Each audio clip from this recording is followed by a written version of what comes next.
la carrière de sculpteur de Lionel, mais effectivement, bon, il y a un lien particulier avec la ville, on ne pourra pas le nier.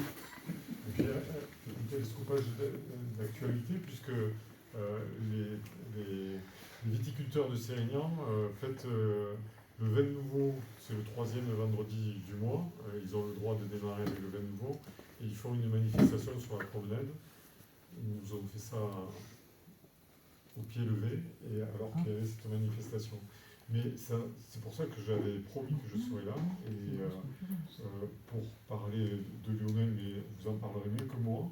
Mais Lionel, depuis qu'il est à Sérignan, il est mondialement connu. C'est le cas de le dire, puisqu'il a été au pavillon, il a été responsable à Shanghai. Et on peut dire que du bien de Lionel, dont je ne vais pas trop. Il est assez modeste et il n'aime pas trop ça, mais le travail qu'on peut faire ensemble est toujours constructif. Les dernières sculptures qu'il a faites pour l'inauguration du stade sont déjà très prisées, mais on les connaissait un peu d'avant, mais il les a mis en forme devant notre stade. Et justement, sur la promenade, on était en train de m'en parler. On dit, tu as vu la mêlée, tu as vu la... Voilà. Donc, en tout cas, bienvenue qui est chez toi. Et puis, je vais te laisser nous abreuver de tout ce que tu as pu faire et répondre aux questions, je crois. Hein, c'est une question-réponse. Oui, ça, on va essayer d'en savoir un peu plus sur cet homme discret. Voilà. C'est un peu ça l'idée. Et moi, je ne dois pas être là, je suis en retrait. En plus, c'est période de retrait. Oui, alors c'est sûr, d'entrée, ça fait penser que tu fais partie du patrimoine sérignanais. Exactement. D'entrée, on pourrait commencer comme ça, mais c'était peut-être pas le but. Mais effectivement, Lionel, ben oui, c'est un peu le sculpteur de Sérignan, on ne peut pas dire, mais on se l'approprie forcément depuis le temps. Mais il y a ce temps aussi de... Alors, en quelle année est-ce que tu te rappelles en quelle année tu es rentré aux ateliers d'artistes, toi, ici, par exemple, tiens? Ça devait être en 95. Voilà, donc ça fait quand même quelques petites années au sein d'abord des ateliers qui étaient au centre-ville, puis maintenant au niveau du château Vargos. D'ailleurs, je salue pas mal des artistes qui sont ici présents et je les remercie. Mais aujourd'hui, on va dire, on est un petit peu en décalage par rapport à la publication, mais on est là aussi pour faire un petit peu c'est une espèce de rétrospective qui est à travers cet ouvrage, qui est un catalogue raisonné de ton œuvre que tu as édité en lien avec l'éditeur José Fresh Fine Arts de Paris, où on va pouvoir justement, on va garder cet esprit un petit peu parce que ce catalogue raisonné est fait un petit peu avec des allers-retours de questions-réponses. Donc l'idée c'est de respecter un petit peu ça pour le faire découvrir. Et les gens auront la possibilité, s'ils le souhaitent, de l'acheter à la fin de l'action que nous menons. Mais derrière, effectivement, il y a aussi un regard particulier avec cet homme, José Fresh. Peut-être que tu pourrais nous en dire un mot, parce que vous avez un lien particulier certainement lié avec il y avait eu l'Expo universelle. Peut-être on peut pas peut-être commencer par ça, mais comment vous vous êtes rencontrés avec M. Fresh? D'abord, je voudrais l'excuser, puisqu'il a... Oui, on avait prévu de le faire venir à la base. Voilà. Et malheureusement, il est écrivain et il a sa propre actualité littéraire. Et donc, il est sur Paris en ce moment et vraiment, il est désolé, il s'excuse. Alors moi, José, je l'ai rencontré c'était vers l'an 2000 à peu près. Il était galeriste à Galargues, il avait une petite galerie et il a bien aimé mon travail. Et de là a commencé une collaboration, à la fois en tant qu'artiste et galeriste, et en même temps sur des gros projets. Le premier projet qu'on a monté s'appelait Montpellier Chine, à Montpellier. Et donc, on a fait venir une trentaine d'artistes chinois. Ce qui ne doit pas être rien quand même. Voilà, sur Montpellier, on a installé dans toute la ville des sculptures d'artistes chinois qui sont aujourd'hui très connus, mais qui ne l'étaient ne l'était pas à l'époque. Et donc de là datent mes premiers voyages en Chine. Après, on a fait plein de choses ensemble. On reviendra tout à l'heure sur l'exposition universelle, notamment, qui est quand même certainement quelque chose de très important Voilà, pour toi. c'est à la fois mon galeriste, un peu mon mentor aussi. Voilà. Donc l'avantage, oui, effectivement, du coup, il y a cette production, ce catalogue raisonné, et à partir de là, on va y retrouver toute ton œuvre, toutes ces sculptures, mais nous déjà, si on réfléchit bien, on est bercé dans notre quotidien par ces sculptures. L'une des premières que tu avais fait, c'est le taureau de Béziers, Oui. qui d'ailleurs, on a parlé de vétusté un peu récemment, on en parlera peut-être tout à l'heure, en 1992, donc c'est vraiment tes débuts. Derrière, par exemple, quelques années plus tard, il y a cette œuvre-là qui est venue siéger déjà à Sérignan, qui s'appelle Connaissance, qu'on a descendu exprès. Donc je parle de la sculpture, pas de la télé. Non mais je sais pas. Et vous trouvez ça drôle? Ensuite, partout, vers la mer, on en a deux que tout le monde a bien en tête. C'est Ancora, qui est cette grande encre de marine. Certains parlent de la baleine, mais elle s'appelle pour toi Gaïa, devant la mer, en fond de mer. On en a plusieurs, effectivement. Il y a celle de Sète aussi, Tension, qui n'est pas particulièrement... Enfin, qu'on aille du nord au sud et d'est en ouest, on trouve des œuvres de Lionel Noceda sur tout le Biterrois. Et ce sont des œuvres monumentales. Donc on va les regarder à certains moments, bien sûr. Voilà, voilà Ancora, qui siège au port de Valras. Donc effectivement, depuis les années 90, tu as parsemé le territoire d'œuvres conséquentes, importantes, imposantes, mais imposantes non pas seulement parce qu'elles sont monumentales, mais par leur message. Si on va voir. Donc moi j'aimerais bien parler de ce cursus, parce que 1992, t'es pas né en 72, sinon tu aurais mon âge. Donc il y a eu quand même un cursus. En 92, oui, il y a cette première sculpture. En 2010, effectivement, il y a eu, on en revient donc, tu es nommé directeur artistique du pavillon de la France dans le cadre de l'exposition universelle. Et puis maintenant, le catalogue raisonné en 2024, mais il y a tout un process. On parle de 32 ans de sculpture, mais il y a aussi tout un... Tu n'as pas que 52 ans, comme je le souligne, sans vouloir cliché, mais quelque part, à quel moment c'est venu, comment c'est venu, parce qu'en fin de compte, c'était pas forcément un parcours qui était écrit d'avance.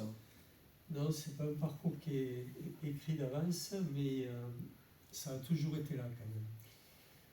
Je dessine depuis que je sais tenir un crayon, je dessine. Mais je suis d'une génération où quand on savait bien dessiner, eh bien on partait en dessin industriel. Donc j'ai eu une carrière de dessinateur industriel, d'abord dans le nucléaire, et ensuite je suis rentré à l'Institut français du pétrole et je suis parti travailler dans la prospection pétrolière pendant une douzaine d'années. Mais toujours avec des carnets de dessin en poche. Et en fait, ces carnets de dessin qui ont toujours été là, petit à petit, m'ont permis de commencer à dessiner des formes, puisque je dessinais des formes qui étaient des formes très techniques. J'ai commencé à dessiner des formes qui étaient totalement indépendantes d'une fonction. Elles étaient là sur mon carnet. Donc tu parles de dessins qui sont à la base plutôt techniques et qui se transforment en quelque chose. Petit à petit se sont transformés, même si j'avais à côté, j'ai toujours eu du dessin artistique à côté qui a toujours été là. J'ai fréquenté par moments les écoles de Beaux-Arts de Nîmes et de Clermont-Ferrand, mais les cours du soir, en dilettante, des choses comme ça. Donc ça a toujours été là. Et en 89, je suis rentré en France et le milieu industriel était complètement sinistré. Et donc j'ai pris 2 années sabbatiques et pendant ces 2 années sabbatiques, j'ai fait des études d'histoire de l'art. Et j'ai commencé à peindre. J'ai fait des premières expositions de peinture qui ont bien marché. Sauf que mes peintures, je les déchirais. Je faisais des toiles que je déchirais que je ponçais, que je brûlais. Donc il y avait quelque chose qui n'allait pas très bien et je suis finalement passé à la sculpture très rapidement. Alors. À la sculpture métallique très rapidement. Ça s'est fait très vite. Les dessins étaient déjà là. Et en fait, on peut considérer que ma première grande sculpture monumentale, c'est le taureau de Béziers. Voilà, en 92. J'avais fait d'autres pièces avant, mais bon. Et tu viens d'expliquer un petit peu que tu cherchais, en brûlant des œuvres ou des choses comme ça. Mais ton rapport à la sculpture, par exemple, toi, dans ta famille, par exemple, ou en tant qu'enfant? Alors, moi, je suis d'une famille qui plutôt littéraire. Mon père dessinait bien, mais surtout mon père et ma mère lisaient beaucoup. Et donc, il y a toujours eu des livres à la maison. Et il y avait aussi des livres d'art. Et je me souviens d'ailleurs, ils achetaient un magazine qui s'appelait Sélection d'art digeste, où il y avait des extraits de livres. Et un jour, je suis tombé sur une peinture de Pierre Soulages. Et j'étais toujours fasciné à l'école par les taches qu'il y avait sur nos boulevards. À l'école, il y avait des taches, il s'est passé quelque chose. Et quand j'ai lu cette peinture de Pierre Soulages, je me suis dit, ah bon, mais on a le droit de faire cela. Et voilà, il y a eu des déclics comme ça qui se sont passés dans ma vie. Et il y a quelques années, une de mes tantes m'a rappelé que quand j'étais gamin, quand on allait à Béziers, je demandais à toujours aller voir la fontaine du Titane de Jalbert. J'étais fasciné par cette fontaine.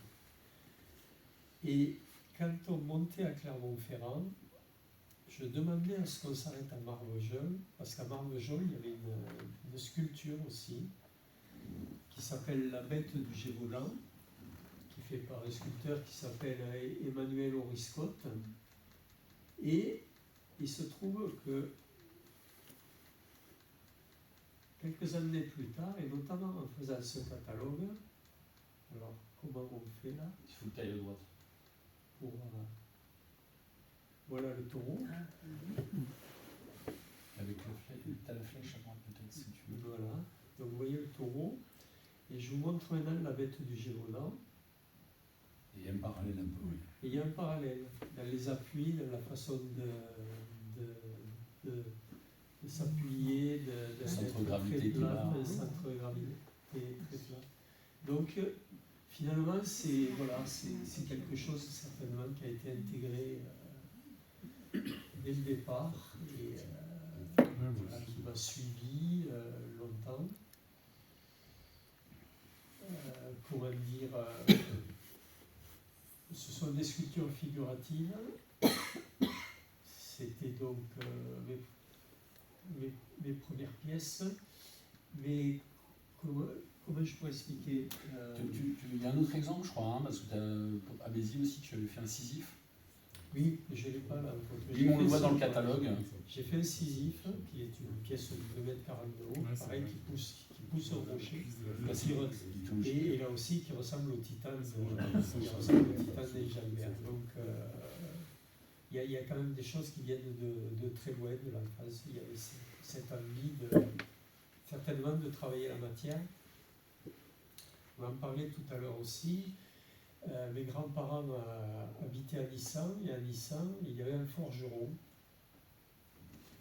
Monsieur Poyot, et j'allais dans son atelier, je m'asseyais, je le regardais travailler, et petit à petit, en comprenant comment il travaillait, je lui passais les outils. Je lui donnais des outils comme ça. On se parlait peu. Et bien longtemps plus tard, quand j'ai fait le taureau, le maire de Nissan m'a appelé, me dit il y a monsieur Poyot qui aimerait bien te voir. Je pensais qu'il était décédé, donc il était toujours vivant. J'ai été le voir et il m'a dit Lionel, je vais te faire un cadeau. Et en fait, il m'a donné l'enclume qu'on lui avait donné quand il avait commencé à travailler. Et ça, c'est C'est des petites choses, ça, c'est des petits, alors ça peut paraître être des anecdotes, mais finalement, ça conforte dans l'idée que finalement, au début, on ne sait pas, hein, quand on est artiste, on ne sait pas où on va et tout. Mais ça conforte peut-être dans l'idée que, ben oui, peut-être que c'est là, peut-être qu'il y a des choses à faire. Et après, voilà, ça a continué avec des pièces plus importantes, plus monumentales. Il y a, Peut-être. dans les premières expos de sculpture que j'ai fait, j'ai eu la chance d'exposer dans une grande expo de groupe qui était autour de César. Et un critique de l'époque m'avait traité, je n'avais pas apprécié, m'avait traité de bricoleur habile. Donc ça m'avait pas échanté. Et quelques années plus tard, ce même critique, à la suite de cette sculpture, m'a fait un des plus beaux articles sur mon travail qu'on ait fait. Alors, qu'est-ce qui s'était passé entre-temps? En vous expliquant cette sculpture, vous allez comprendre. C'est, en fait, on se croit artiste parce qu'on a une certaine dextérité, mais c'est pas tout à fait comme ça que ça se passe. C'est qu'à un moment donné, il se passe quelque chose. Et ce qui s'est passé, ça s'est passé au niveau de cette sculpture qui est installée au laboratoire Pierre Fabre, qui a été une commande de Pierre Fabre, qui voulait installer une sculpture au siège social des laboratoires Pierre Fabre à la Laure, qui est un bâtiment circulaire. Et par l'intermédiaire de José Frêche, il m'a demandé de lui faire un projet. Et je lui ai fait ce projet. Alors évidemment, quand on pense laboratoire, on pense à des éprouvettes et on voyait souvent dans les publicités des carousels d'éprouvettes tournées comme ça. Et donc j'ai créé ces éprouvettes qui font 3,50 m de haut, donc qui sont reconnaissables en tant qu'éprouvettes, elles restent reconnaissables. Il y a un nombre impair pour qu'on puisse toutes les voir selon l'angle où on est. Les proportions, tout cela a été calculé. Elles ont une encoche. Alors cette encoche a deux raisons. Finalement, d'abord, elle ressemble à des colonnes d'un temple. Et donc, un temple qui s'appelle, alors là c'est l'éclairage, un temple qui s'appelle le Tempietto de Bramante. Bramante, c'est un grand architecte de la Renaissance et qui a fait notamment la basilique Saint-Pierre de Rome. Voilà. Et donc, pour lui donner cet aspect de temple, j'avais créé ces rainures qui ressemblent un peu aux rainures que l'on retrouve sur les colonnes grecques. En même temps, ces rainures servent la nuit à les éclairer et à leur donner un côté magique. Et puis il y avait une troisième raison. Et il se trouve que Pierre Fabre, qui était le troisième laboratoire pharmaceutique de France, était un type qui n'était pas commode, qui était un ancien pharmacien herboriste, qui a monté un empire. Et je lui ai dit, la troisième raison, c'est que ces encoches vous rappelleront que la responsabilité sanitaire d'un grand laboratoire. Et là, il m'a regardé par-dessus ses lunettes. Je me suis dit, je suis mort. Et en fait, le projet était accepté. Et donc, ce que je veux dire, c'est qu'à un certain moment, qu'est-ce qui s'était passé? Je m'étais débarrassé de mes préoccupations personnelles pour aller vers autre chose, pour parler, pour que mes sculptures, elles aient un rapport au monde. Voilà. Et c'est à ce moment-là que j'ai lu cet article de ce critique qui m'avait assassiné la première fois. Donc voilà, c'est à un moment donné, 6 mois après, chacun a sa définition de qu'est-ce qu'un artiste. cas pour moi, on devient artiste quand on évacue ses préoccupations personnelles pour rejoindre l'universel et que les pièces qu'on fait ont un rapport au monde et un rapport à l'universel. Et c'est d'ailleurs à ce moment-là que les sculptures nous touchent, parce qu'on sent qu'il se passe quelque chose. Ce que je suis en train de vous dire là, ces explications que je vous donne, en fait, d'habitude on ne les donne pas. Il doit y avoir une intuition, ça doit transpirer, et c'est à ce moment-là que ça rejoint l'universel. On pourrait prendre l'anecdote, par exemple, vous savez, le tableau de Guernica de Picasso, qui est un tableau qui n'est pas facile, c'est un tableau cubiste qui n'est pas facile, surtout pour l'époque, et qui a été exposé en pleine guerre. Mais que tout le monde a compris le sens du tableau et a compris l'horreur que ça avait été, le bombardement par les nazis de la ville de Guernica. Et alors, l'anecdote dit qu'elle est peut-être un peu trop belle pour être vraie, mais l'anecdote dit qu'un officier allemand, puisqu'elle était présentée pendant la guerre, aurait demandé à Picasso, mais c'est vous qui avez fait ça? Et Picasso lui a répondu, non, c'est vous. Voilà. Donc, vous voyez, à un moment donné, il faut aller vers ça. C'est-à-dire que les œuvres ne sont pas forcément, alors là j'ai une œuvre qui est engagée, les œuvres ne sont pas forcément engagées, mais en tout cas, à mon avis, elles doivent rejoindre l'universel. Et c'est ce que j'essaye de faire dans mon travail de sculpture monumentale, c'est qu'il y ait toujours à la fois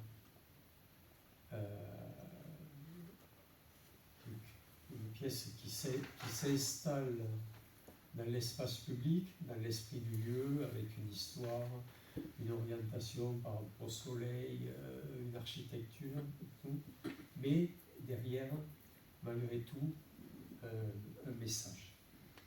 Donc, tu viens de me dire, tu considères que tu es devenu un vrai artiste à ce moment-là. Nous, la question, c'était le pourquoi d'une œuvre, mais en même temps, on vient de comprendre le pourquoi de l'artiste. Voilà. Ce qui est très bien, au final, parce que ça ne va pas l'un sans l'autre, je crois, mais ça me paraît évident. Et quelque part, donc, pour reprendre un peu le process, c'est vrai, tu arrivé du milieu pétrolier au niveau industriel, tu avais repris les études artistiques, et en fait, quelque part, comment tu regardes cette période-là? Tu as dit l'industrie, c'était une période très creuse. Oui, dans les années, moi je suis rentré en 89, c'était la désindustrialisation la plus complète. Je viens d'une famille où beaucoup de gens ont travaillé dans l'industrie quand même, malgré tout. Et donc, voilà, c'était quand même une période difficile. Et donc j'ai décidé, voilà, c'était certainement le moment d'arrêter et de revenir à mes carnets de dessin qui existaient depuis que j'avais 5 ans. Et qu'est-ce que tu retiens? Parce que tu dis quand même que le secteur pétrolier, c'était quelque chose d'assez pointu quand même. Est-ce que ça t'a apporté quelque chose, ça, pour toi Alors, le secteur pétrolier, moi j'ai travaillé dans la prospection pétrolière, c'est-à-dire que je bougeais beaucoup, je voulais voyager. Et donc, qu'est-ce que ça m'a apporté? D'abord, l'altérité, connaître d'autres cultures. Et ça, ça fait partie de la base aussi quand on veut créer, c'est de se confronter à d'autres cultures. Hein. J'ai voyagé au Moyen-Orient, en Extrême-Orient, en Afrique, en Asie centrale, donc ça m'a permis de rencontrer d'autres cultures. Et puis,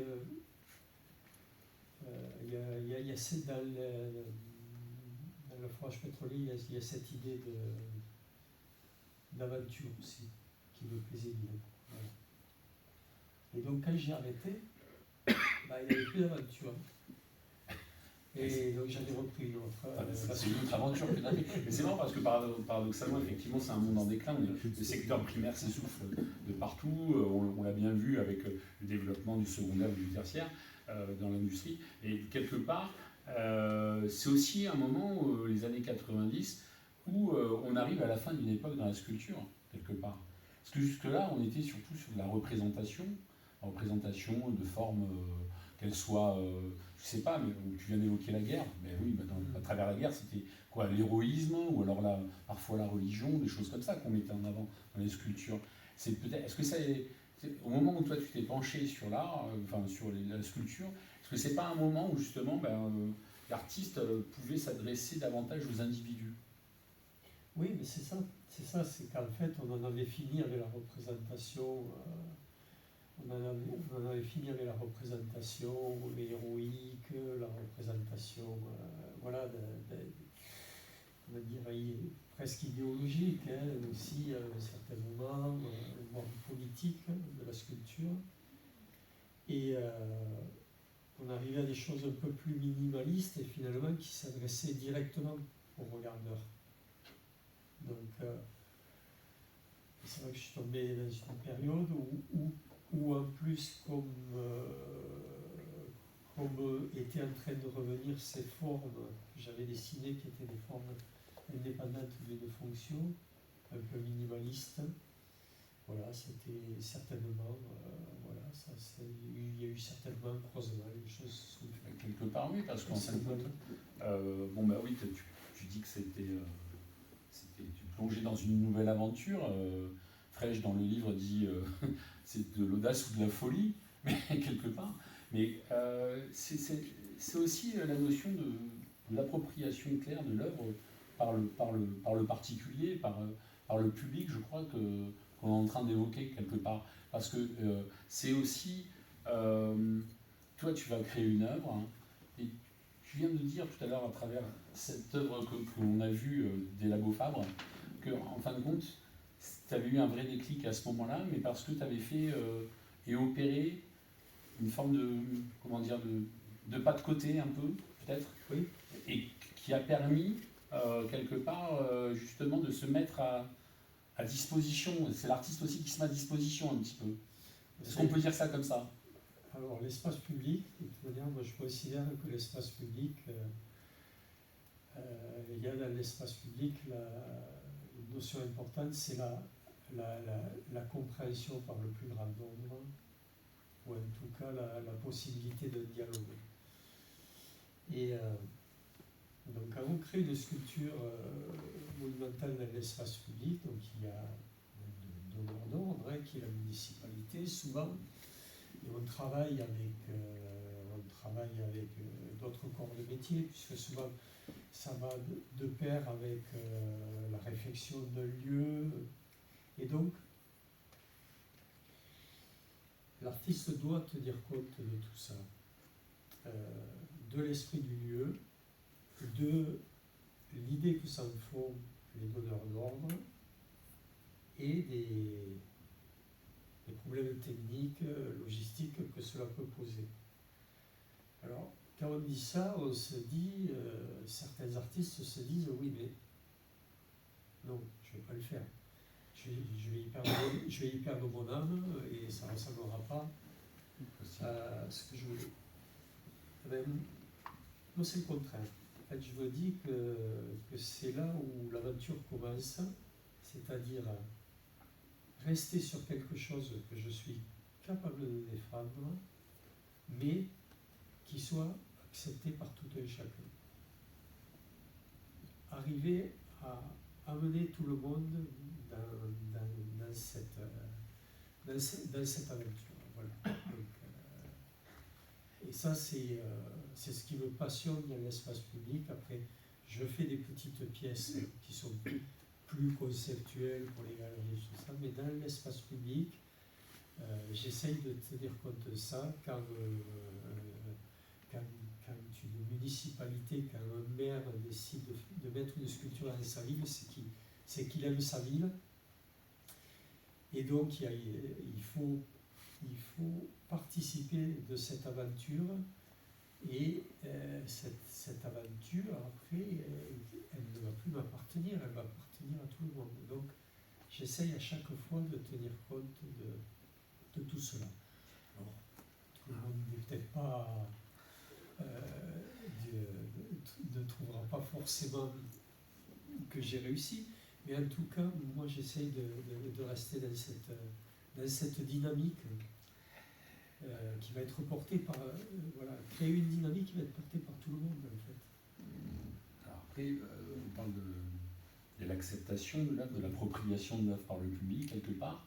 Tu n'as pas un exemple à nous raconter par rapport à ça qui s'est passé par ici, pour la Saint-Pierre, ou quelque chose comme ça qui pourrait un peu illustrer oui, qu'on peut illustrer par...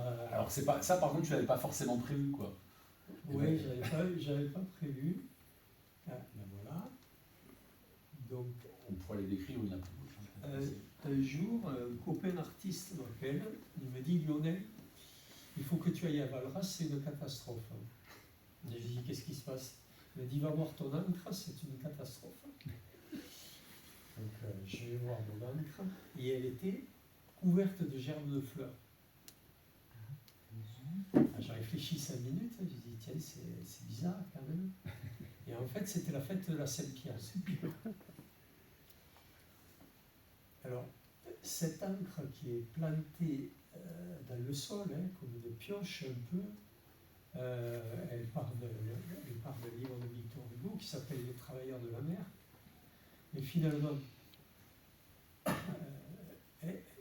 les pêcheurs ont mis des couronnes de fleurs autour. Donc, et moi finalement j'étais ravi. Alors esthétiquement c'était pas très beau, bien sûr, mais j'étais ravi parce que je me suis dit, ils ont pigé. Ils ont pigé ce que c'était. Voilà. Et ça, ça fait partie des bons moments. Voilà. Ça fait partie des bons moments. Quelque part, c'est quand tu les lis neuf, tu sais capter l'esprit d'un lieu. Capter l'esprit d'un lieu, c'est ça peut-être. Et si la création d'une œuvre. C'est l'esprit. Moi je dis toujours, c'est l'esprit du lieu. Et l'esprit du lieu, ce n'est pas que le lieu, c'est son histoire, c'est son légende, c'est essayer de tenir compte de tout ça. Parce que quelque part, tu dis un petit peu dans l'entretien, là, tu dis qu'une œuvre est forcément conceptuelle, mais en même temps, quelque part, c'est carrément une dimension politique, une œuvre, pour toi. Alors, on va peut-être prendre un exemple là, qui est assez parlant.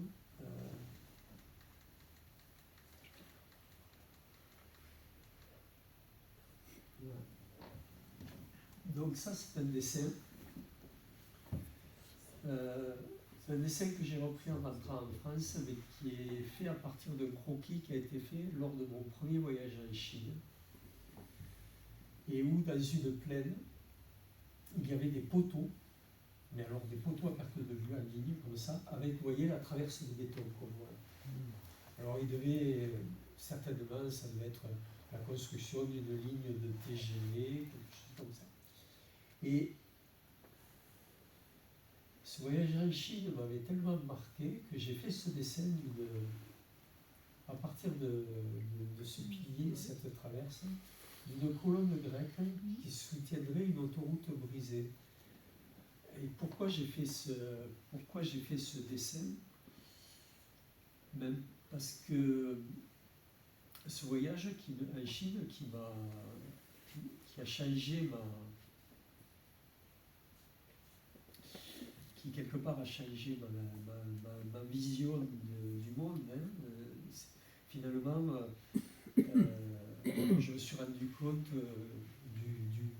ce jour-là, je me suis rendu compte du basculement économique de l'Europe vers l'Asie. Alors pourquoi j'ai fait ce dessin? C'est assez bizarre. Et c'est d'autant plus bizarre que quelques années après, il y a eu la crise grecque. L'écroulement économique de la Grèce. Et du coup, j'avais fait cette sculpture qui s'appelle Triple A, qui est une colonne mais, qui est à l'émoi, qui est crucifiée, et dont le titre c'est ne pas aider la Grèce, c'est ne pas donner d'avenir à notre passé.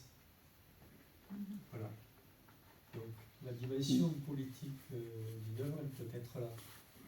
Elle n'a pas besoin d'être Elle n'a pas besoin d'être revendiquée, d'être dite. Elle est finalement, elle vient d'elle-même. D'où le titre de cette œuvre qui est triple A. Triple A, c'est ce qu'on dit aujourd'hui, les agences de notation. C'est ce qu'on appelle. Malgré tout, il y a quand même encore un petit truc, c'est qu'il existe sur la colline d'Ansérune une petite colonne, c'est la seule, avec un chapiteau que je connais depuis l'âge de 6 ans. Voilà. Quels sont les... forcément, quand on est artiste, il y a une forme d'un engagement par rapport à la société, on parle de politique, quelque part dans le sens d'amener un message, mais c'est pas un engagement encarté, si je puis dire. C'est un engagement un peu humaniste, hein, quelque part, et avec des valeurs. Tu as évoqué l'altérité, j'aimerais, et pour faire le lien avec la Chine, je crois que c'est intéressant. Qu'est-ce qui t'a marqué, par exemple, en tant qu'artiste, dans ce voyage incroyable que tu as fait en Chine, et notamment par rapport à l'exposition universelle? Dans ce premier voyage, c'est en 2004. Oui. En 2004, je fais donc ce dessin, mais je fais aussi... Excusez-moi, je maîtrise mal le... C'est pas désagréable.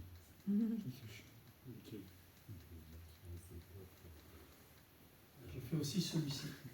C'est en 2004. Donc, pardon. Je fais aussi ce dessin. Et ce dessin, pour moi, c'est un CD qui se lève au-dessus de la muraille de Chine. Et à la fois, ce CD, il reprend le disque le disque de jade qui est vénéré par tous les Chinois depuis 5000 ans. C'est un petit disque percé. On n'en connaît pas l'origine exacte. On pense que c'est une représentation du monde, c'est quelque part une représentation du monde. L'origine exacte, elle n'est pas claire. À cette époque-là aussi, j'étais en train de lire le livre de José Frêche sur la Chine, le disque de jade. Donc, je fais ce dessin.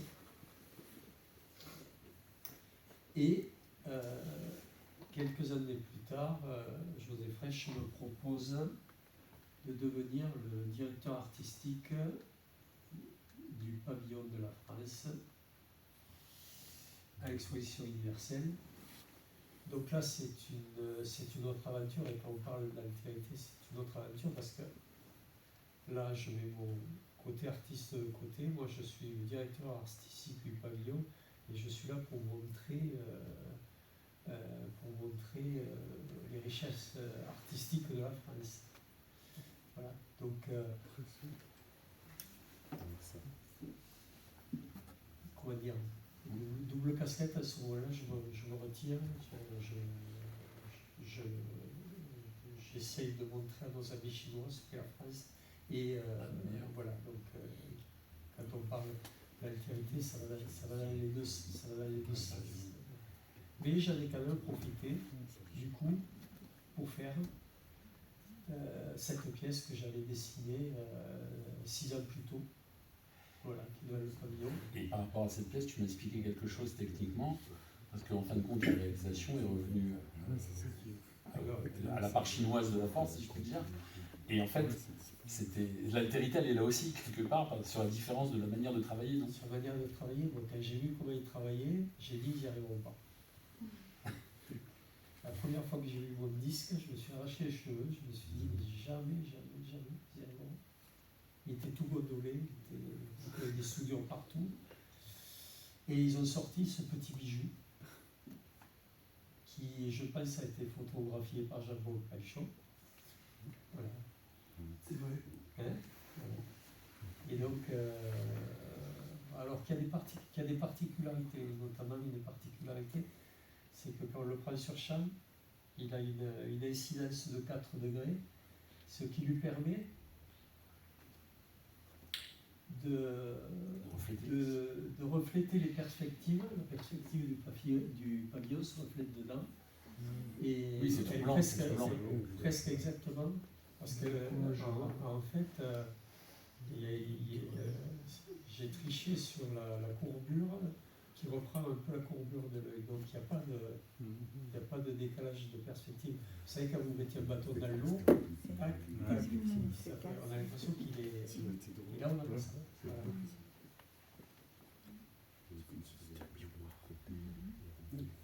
Donc après, cette expérience-là, que tu peux encore nous en parler un petit peu, comment c'était? Parce que je crois que le pavillon français avait été un des endroits les plus visités pendant cette exposition. Alors, les Chinois ont reconnu qu'on a été le pavillon le plus visité, 10 millions de personnes.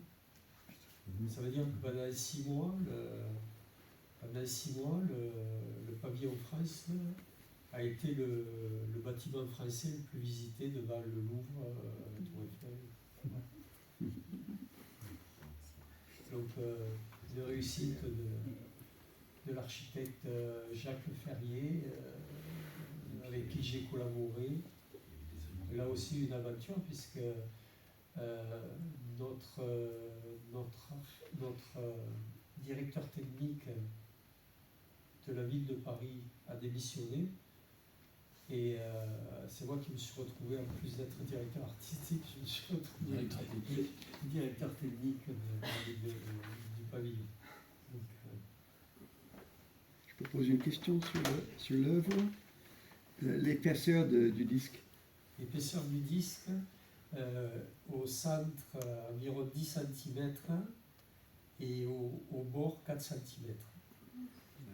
Voilà. Et c'est ce qui fait que tu as l'impression que la perspective suit. Voilà, s'il avait été plat, tu aurais eu une perspective qui faisait ça. Ce disque, c'est Mémoire Céleste, hein, il a un frère. Mémoire Céleste, donc ça Mémoire Céleste, parce que ça rappelle donc ce disque 3 fois millénaire, luminaire. Donc ça c'est un autre. Ça n'est un autre. Ah ouais. Et là on voit. Alors c'est troublant, c'est troublant, hein, on a l'effet l'impression miroir. d'être dans une autre. Une porte vers une autre dimension. Alors j'ai accepté d'en faire une deuxième parce que une des particularités de la Chine par rapport à nous, c'est qu'on a du mal à comprendre, c'est que culturellement, faire des copies, pour eux, ça ne pose pas de problème. Donc si c'était pas bon, ça me manque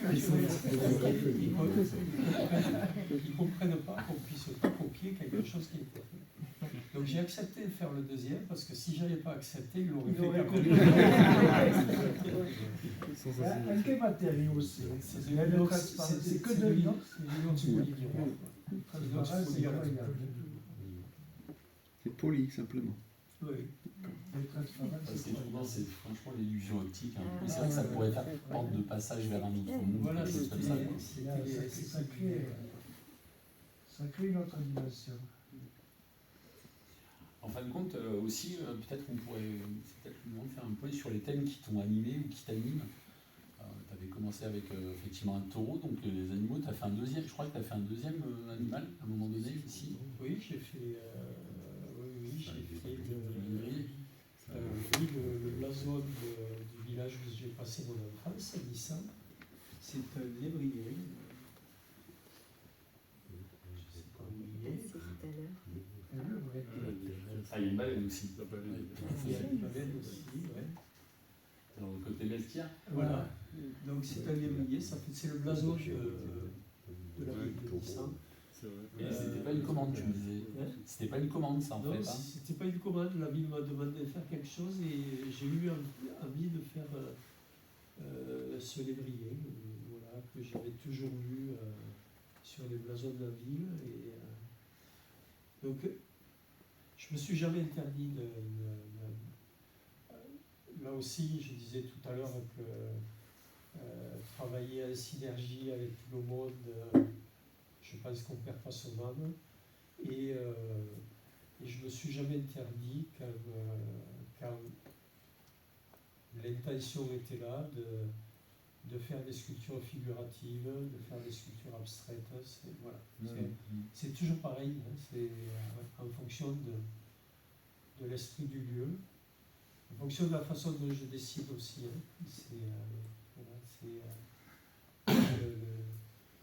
fait, je passe mon temps à dessiner. Et une sculpture monumentale, c'est 500 feuilles de dessin, à peu près une ramette de papier. Alors, et je ne rature pas. Le dessin doit être, je ne peux pas gommer, je ne peux pas raturer, sinon je perds le fil du trait.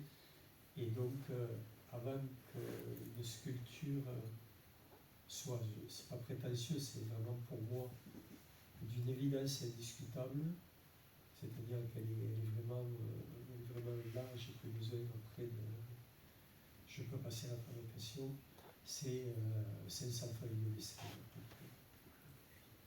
Et c'est un processus itératif, c'est-à-dire que je pense, je reproduis, je pense, c'est vraiment, il y a vraiment ce processus-là qui se fait presque automatiquement.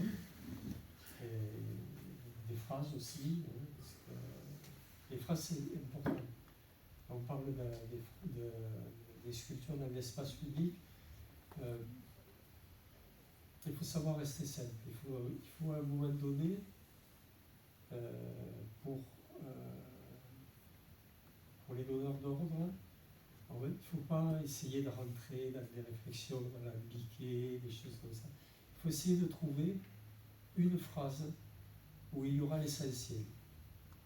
Alors, comment tu travailles en fait? Parce que là, tu viens de nous donner des petits éléments techniques avec la ramette de papier, mais au final, c'est l'idée qui. C'est compliqué à dire, j'imagine, mais ça peut être une idée ou c'est un dessin d'abord? C'est quoi? C'est une photo dans ta tête? C'est quoi? C'est une intention. C'est une intention. C'est une intention, et l'intention, elle peut être une phrase, comme un dessin, comme quelque chose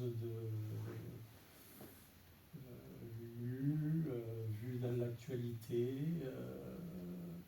En fait,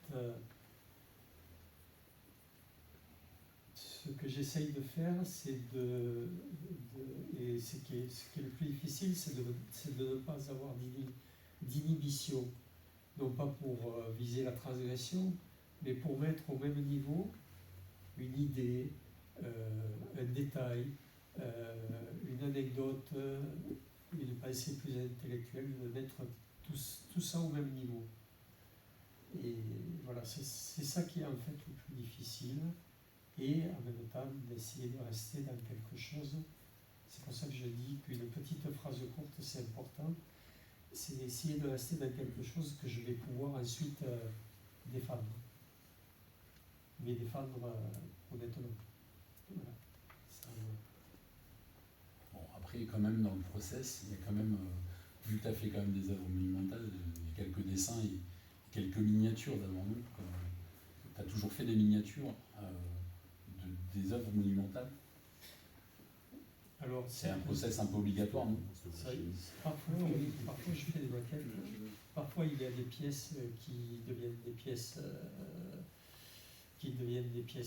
monumentales. C'est le cas de la mêlée de rugby que j'ai dans mon atelier, que j'avais fait en 2014 et qui est maintenant installé. Voilà, ça c'est l'actualité, hein, on fait le lien. Ah, elle est partie. Alors ça c'est le sablier. Elle est partie. Voilà, là on a Sérignan, c'est marqué. Là c'est essayer de trouver l'essentiel. Quand on demandait à Constantin Brancusi, qui est un sculpteur qui a fait sa famille, qui fait partie des modernes, qui a commencé à dessiner des formes très épurées, il disait: je ne dessine pas un oiseau, je dessine le vol de l'oiseau. Et là, c'est un peu la même chose, c'est-à-dire, c'est une pièce que j'ai appelée la lutte, mais la phrase exacte, c'est: ce qui se joue dans une mêlée de rugby est un engagement personnel au service des autres. Donc, ça ne sera pas tout à fait la même phrase, c'est au service de l'équipe, mais voilà, c'est ça. Et c'est d'arriver à essayer d'aller à l'essentiel. Voilà, j'ai trouvé que une mêlée de rugby, c'est impossible à dessiner. On peut faire des détails, des gros plans, comme on l'a fait dans Oui, sa Arcane. fresque, Arcane. hein, où on voit, où on a des flashs, mais une mêlée de rugby, c'est impossible à faire. Donc il faut rester sur l'essentiel, c'est-à-dire cette lutte fraternelle, hein, épaule contre épaule, tête contre tête, et puis qui c'est qui va plier, et puis voilà. Donc, et ça donne. C'est une énergie un peu qui ressemble voilà, à ça. c'est aller, voilà. Et donc c'est donc une série, puisque après il y a la joueuse de tennis, qui est vraiment basée sur. Donc là, parce que tu as sélectionné quelques images et peut-être que dans le discours c'est pas venu comme ça, peut-être on pourrait les regarder. Voilà. Et donc pour la joueuse de tennis aussi, c'est. Qui est aussi au Stade Haïta. C'est le paddle, c'est cette idée de engager le moment où on engage le tennis. Tout est déjà joué avant que la raquette touche la balle. C'est-à-dire que s'il y a ce moment d'extrême tension où la joueuse regarde au loin, c'est un moment où c'est un moment sans peur ni doute. Le moment où la raquette frappe la balle, c'est déjà joué. Et donc c'était d'essayer de reproduire cette tension. Et là, par contre, ça reste quand même quelque chose de figuratif. C'est vrai qu'on a peut-être pas, on a sauté quelques images. Ça va ouvrir peut-être d'autres commentaires. On n'a pas parlé, par exemple, tu viens d'avoir une belle exposition il y a peu dans le Biterrois. Oui. Et notamment, il y a des pièces là que tu as fait qui sont assez intéressantes. Avec des déchets que tu avais récupérés de l'explosion à Toulouse de l'usine AZF. Voilà. Alors, en fait, ça vient d'un projet qui a avorté. Je devais faire un mémorial suite à l'explosion de l'usine AZF à Toulouse. Il se trouve que on m'avait proposé faire quelque chose et donc j'ai eu accès au site et j'ai pu récupérer des tuyauteries qui avaient été broyées, mâchées. Finalement, ce projet a avorté parce que politiquement, c'était un projet un peu sensible. Et j'ai gardé ces morceaux dans mon atelier. Et puis un jour, moi, ils étaient là, j'ai commencé à essayer de les assembler. Puis en les polissant, ils sont devenus autre chose. Il y a quelque chose d'autre qui est sorti. Quelque chose que moi personnellement je trouve très beau. Mais malgré tout, là aussi ça raconte quelque chose. C'est-à-dire que comment dire, cette usine AZF, elle raconte un pan de notre histoire. C'était une usine d'engrais qui a été faite à l'après-guerre à Toulouse et qui a participé à l'essor de l'agriculture dans le sud-ouest qui est devenu le grenier de la France. Et cette usine, avec l'expansion de Toulouse, un jour, elle s'est retrouvée dans la banlieue de Toulouse, englobée, et elle a explosé. Voilà. Et donc, c'était intéressant de travailler à la fois sur cette histoire, sur le travail des hommes, sur une évolution, sur le fait que voilà, cette usine s'est retrouvée à un moment au mauvais endroit et c'est devenu un scandale. Mais il faut penser à ce qui s'était passé avant. On a participé à des choses. Donc, tous ces hommes qui ont travaillé, finalement, prendre des débris et les magnifier, c'est aussi parler d'eux, quelque part. Et pour autant, je crois que tu appelles ça des vanités. Hein, c'est des mammifères. Oui, quelque part, c'est aussi Oui, c'est des mammifères. Memento Mori, Oui. Rappelle-toi que tu vas mourir. Oui, mais C'est quand même un message fort, quoi. Memento Mori, hein, c'est souviens-toi que tu es mortel. Ouais. Ça suscite même de l'émotion quand on parle comme ça.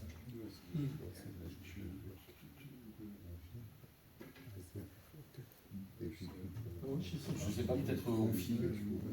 Je crois qu'on a fait à peu près. Tu peux nous parler quelques œuvres encore Oui, celle-ci, alors ce sont des pièces de galerie aussi, donc là je me permets, ce sont des pièces de galerie, je me permets d'être peut-être un peu plus, de dire davantage jeu que l'espace public. C'est des pièces qui s'appellent en conséquence, c'est-à-dire que je crée une pièce et je crée la deuxième par rapport à la première. Donc c'est à la fois un dialogue, une négociation. On parle beaucoup de négociation. Voilà. Et comment s'assemblent les choses. Et finalement, qu'est-ce qui est important? Est-ce que les choses doivent s'emboîter les unes dans les autres? Ou est-ce qu'il faut laisser un espace entre les choses, un espace de liberté entre les choses? Voilà. Il y a toute cette réflexion comme ça métaphorique. D'ailleurs, c'est une pièce qui s'appelle En conséquence. Et pour autant, au niveau monumental, si tu nous mets à l'ombre des grands arbres, tu l'as là, non? Celle qui siège à l'extérieur, c'est pareil, il y a cette espèce de dialogue entre deux pièces un peu. Oui, Celle qui siège donc sur la place de la Liberté. Là, Voilà. tu viens de la passer. Et là aussi, tu as une espèce de. En conséquence. Alors, c'est un peu la même position, c'est un peu la même chose. Alors, à l'ombre des grands arbres, pourquoi il y a cette histoire de génération. Il y a aussi, vous avez certainement connu ça pour les plus anciens. Avant, chaque maison avait sa cave, ce qu'on faisait même dans les caves. Et l'été, les gens vivaient dans la cave parce qu'il faisait plus frais, il y avait une petite cuisine et tout, ils vivaient dans la cave. Donc, s'il y avait cette histoire de porte cochère comme ça, où on voyait qu'il y avait de la vie derrière. Donc, à l'ombre des grands arbres, il y a cette idée de génération, cette idée de porche comme ça, et puis cette ligne au milieu, qui est cette petite courbe que fait l'orbe en traversant le Sérignan. Oui, moi ça me fait aussi penser au canal avec les grands arbres. Hein. Ouais. C'était aussi l'idée, je crois. Ouais. Est-ce qu'on a fait le tour? On n'en finira jamais, mais peut-être tu as des projets, peut-être. Est-ce que tu peux nous dire J'ai des projets avec 2 architectes, et peut-être avec ça aussi c'est à long terme avec Javia. Donc je leur ai fait un projet qui leur plaît. On va voir. Voilà. Donc ça continue. C'est jamais arrêté.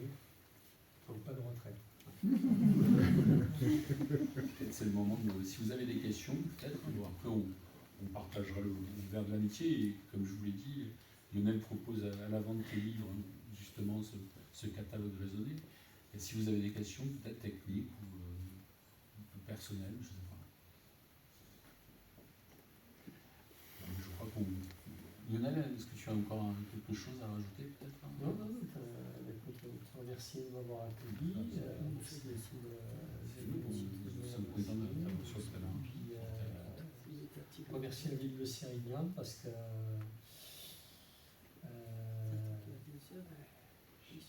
quand même une politique culturelle de cette ampleur, c'est pas partout.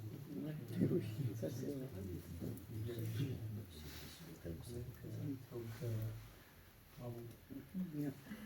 Heureusement que tu es là, sinon. Ça donne envie d'applaudir. Hein.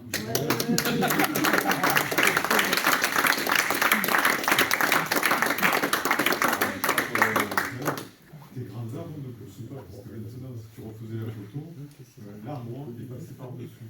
Exactement. Ouais, passer par-dessus. Et ça, ça fait partie de. Le chêne. Le chêne, il est. Ah oui, vous avez raison, il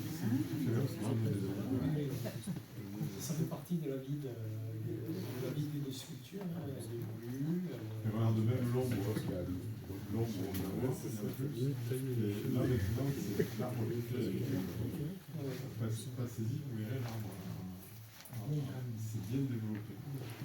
C'est important. Oui, c'est un chêne. L'avantage des sculptures, c'est ça, c'est que l'environnement évolue, les saisons, tout ça, c'est voilà, c'est jamais tout à fait pareil. Ces œuvres qui sont rouillées comme ça, ils sont polis à la fin ou comment ils restent Ça, c'est un acier qu'on appelle l'acier Corten. C'est un acier qui avait été développé dans la marine pour les containers qui sont oxydés trop vite. Il y a du cuivre dedans. Et en fait, le cuivre arrête l'oxydation et l'oxydation protège la pièce. Donc elle devient inaltérable, elle se protège elle-même. On appelle ça des aciers autopatinables. Qui d'ailleurs sont des aciers qui sont durs à travailler. Ils sont très durs, plus durs que l'acier.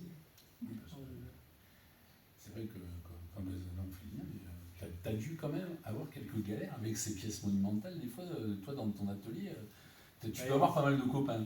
On peut en parler avec René. René. Qui c'est René, tu as dû donner un coup de main de temps en temps. J'en ai pas de souvenir. C'est- On a bougé de montagne à tous les deux. Cette pièce que vous voyez là, elle touchait le faîte de l'atelier. Ouais. Elle touchait le toit Tu de ne pouvais pas faire plus l'atelier. grand. Non, et c'est vrai. Et pour la sortir de l'atelier, il a fallu la basculer, la mettre en balançoire, comme ça, la faire sortir avec des palanes pour pouvoir la mettre sur un Il camion. n'y était que tous les Et on deux. l'a fait Ah, non. heureusement. On a refusé du monde. Parce que c'était trop d'âgeux. On a Et tu fait, estimes à quel poids? Il fait quel poids ça c'est avait 400 kilos chacune. Combien 400 kilos Il y en a pour 800 kilos à peu près là-bas. À deux. 800 kilos. Bon, bah, écoutez, je vous propose qu'on passe à côté pour continuer. Merci. bon.